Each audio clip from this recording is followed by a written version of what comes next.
What's up everyone, Lion Roar here, and in today's video I'm going to share with you everything you need to know about sprites in Bloodline Heroes of Lithas.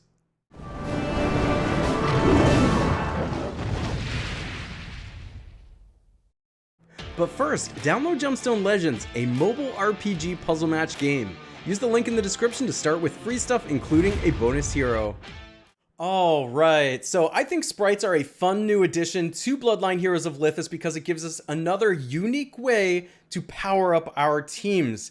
And unlike constellations, which are a relatively new feature as well, but you're just kind of like upgrading numbers, in this one, you're actually ascending and leveling a team of pets that you can bring into battle, and they have special abilities and can just increase the overall stats of your team as well. So I think they are really cool. They're fun to look at. They did a nice job so far with the art.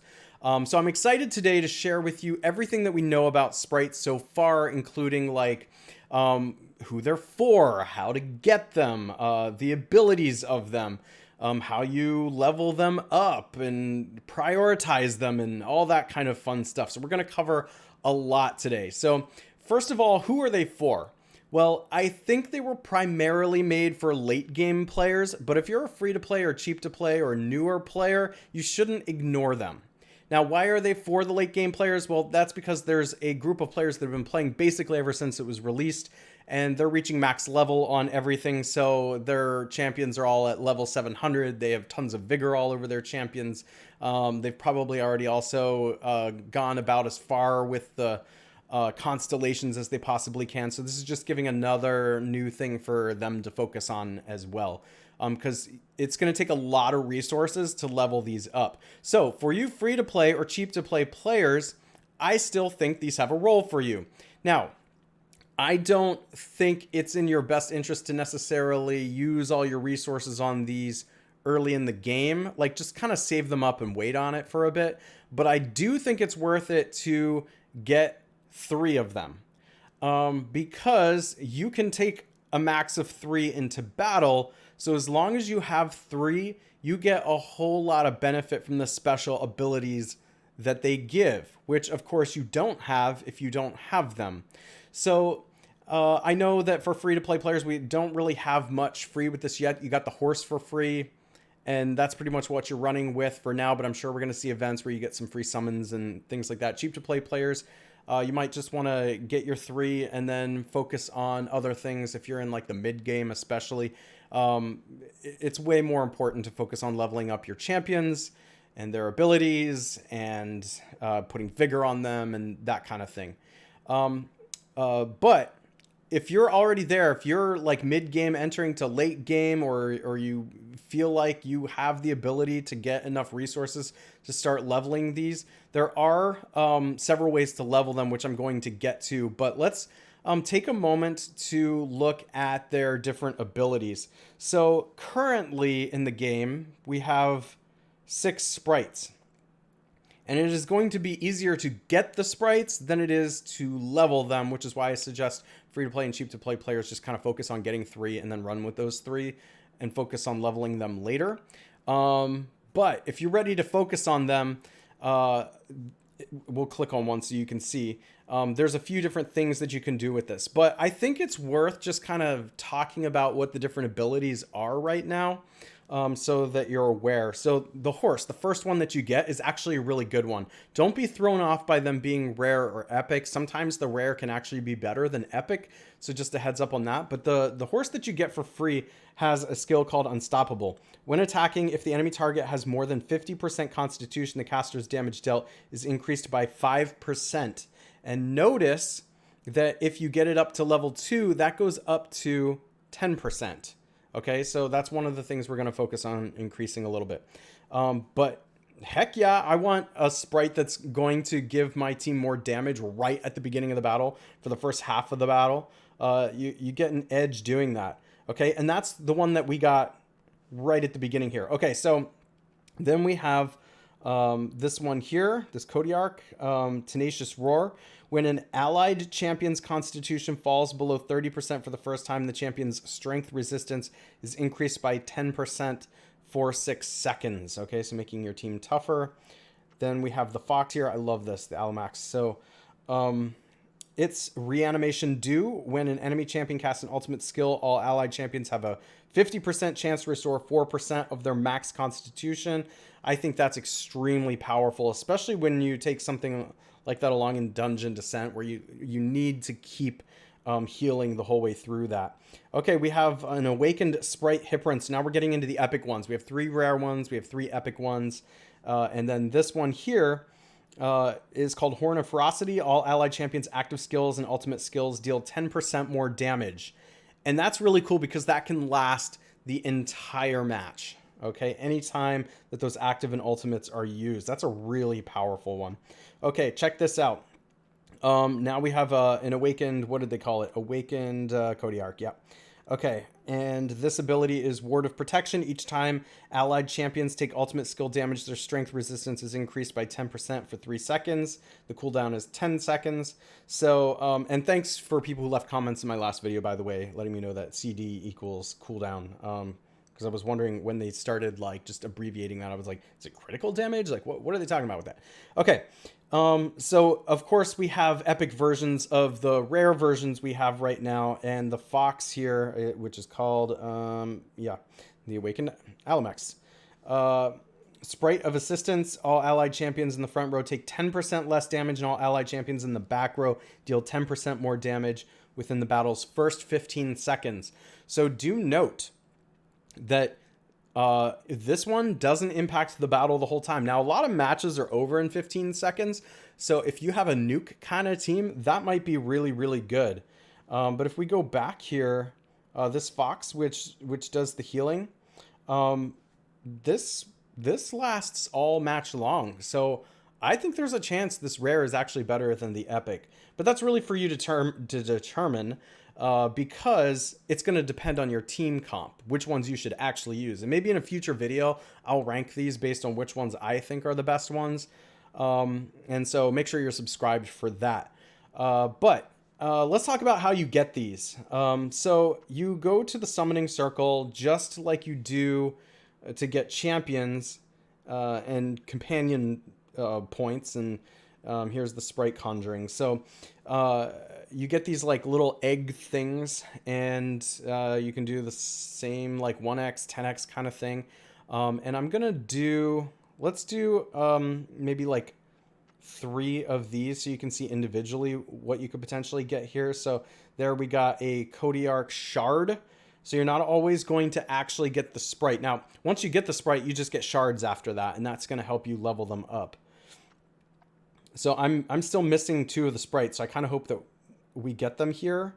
So that was food we just got. That's used for leveling.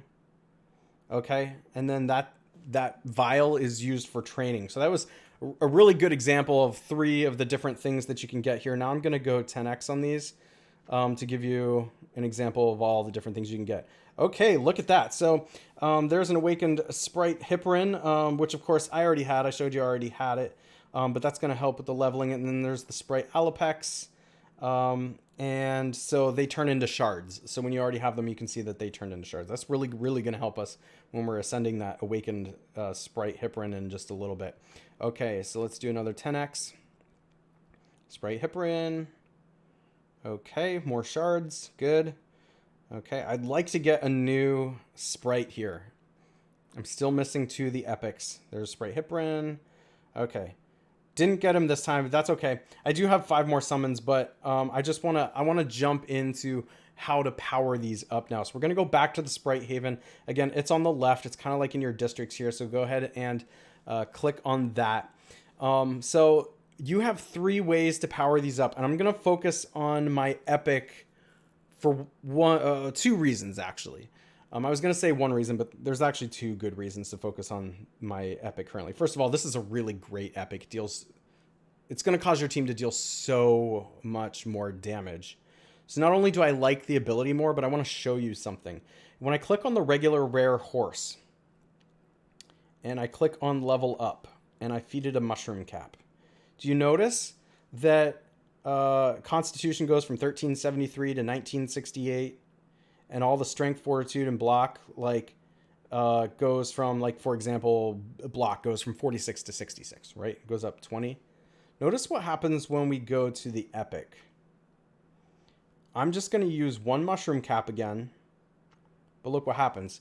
First of all, the starting point is higher, 1524 to 2184, and then that's for Constitution, and then the block, which we were looking at, 51 to 73.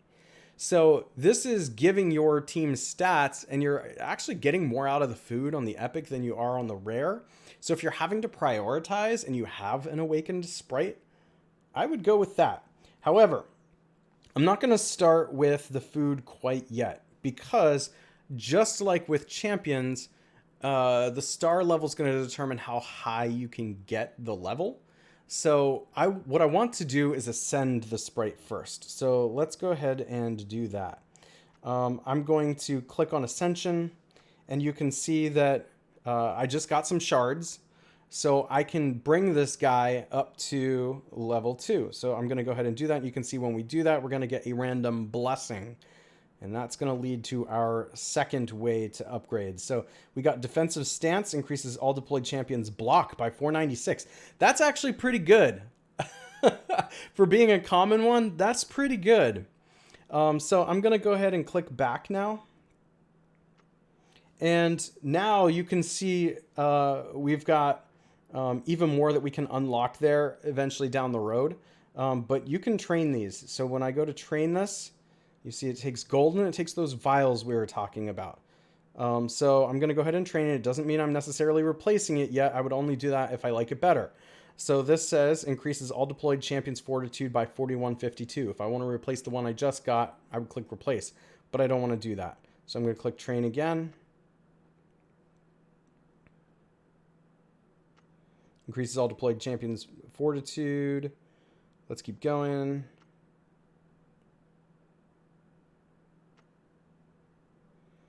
Oh, and look at this. So this says increase all deployed champions block by 2.66%.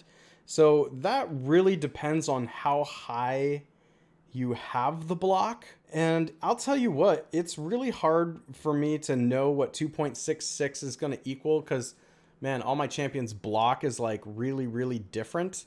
But I kind of like that. So I'm going to go ahead and replace that. And that's what you can basically keep going through and doing this. And eventually you can hit a rare one that's really good. Down below, you can see train 46 more times for a 3% chance to get a rare blessing. So you have to train it a lot, and it is quite hard to get the rare blessing, but the more you train, the more likely you are to get it. Now, do you see a reset cost down there? It says 26 days. So what that's going to reset is the cost to train. The more I train here, like when I train it that 46 more times, the cost is going to increase then to keep training. So it makes sense to me that you would train until you get to the 2 vials and then you stop and just wait for it to reset if you want to be efficient. Now, if you're a whale and you just want to throw everything into it, of course, you can do that as much as you want. It's your resources, you choose. But now my awakened Sprite Hipperin has a special ability that I was able to get from both the Ascension and then training it to make the abilities better. Now, these blessings, there's like all different kinds of blessings you can get. Here's examples of them. This is at level 2. And when I click on level 3, they actually get better. I'm not going to go click on them, but then you've got a level 4 and you get even better ones. So it's kind of cool. So there we go. That's one way to make it better. And then, of course, you can level them up. And this is just through feeding it that food you see there at the bottom. So I'm just going to go ahead and feed it a lot of green ones here for now. And I think just like with equipment, you probably want to start with the lower ones because it levels up faster. Watch what happens when we give it a legendary one. Woo, it goes way up. But I'm going to save those for whenever I have much higher leveled. Whoops, we're going the wrong way. There we go. Okay, I'm going to save those for when we have much higher leveled sprites. So I'm going to click level up. There we go. And now we have a level 35 awakened Sprite Hipperin. You can see the Constitution, Strength, Fortitude, and Block has all gone up. So that's basically how you do it. The 3 ways to make your sprites better. So let's go see an example of how these sprites work in a match. I'm going to jump into the arena. And we'll click on a guy here. You can see this guy is much tougher than I am. I'm 73 million power. They're 94 million power. But let's go ahead and fight and see what happens. I'm going to turn off the X2. You can see that my sprites are like immediately impacting the board, dealing damage. Okay, and there goes the Sprite Alopex. So what that's doing is helping me to gain life. I have a male Water and Sun, which is doing a lot of that too. So that's where you really have to make decisions. Maybe I don't actually need that particular Sprite because I've already got male Water and Sun on this team. But look at that. I mean, the two horses just dealt so much damage to the other team through my champions. It's quite honestly just making my male Water and Sun even better. But that is fantastic. And if you look, if you want to, you can look at things at the end to see like how did my sprites compare to their sprites. So he actually has a regular Sprite Hipperin that is leveled quite high compared to what I've done so far. But it makes your team better. So it is definitely something to focus on and not ignore. Depending on your level of play, you can decide how much you want to focus on it. And when you're going up against other opponents, by the way, I just want to point this out too. I'm going to click on an opponent. You can see the sprites appear at the top. And then when I click on that, it's going to show me before I go into battle exactly what kind of sprites they have and how highly they're leveled. Like, how's this going to impact the board? It might actually impact what kind of champions I want to bring. That is pretty much everything we need to talk about as far as sprites go for now. Just remember, you can only take 3 at a time. That's why you have 3 listed here. So just make sure to fill those in before you go into battle. If you're not seeing your sprites appear, that is why. In the lower right-hand corner, you can click on that little icon to see all the sprites that you have or the ones that you still need to get. Yeah. All right, I hope this was helpful. If it was, if you enjoy videos like this, make sure to like, subscribe, and hit that bell notification, and I will catch you in the next one.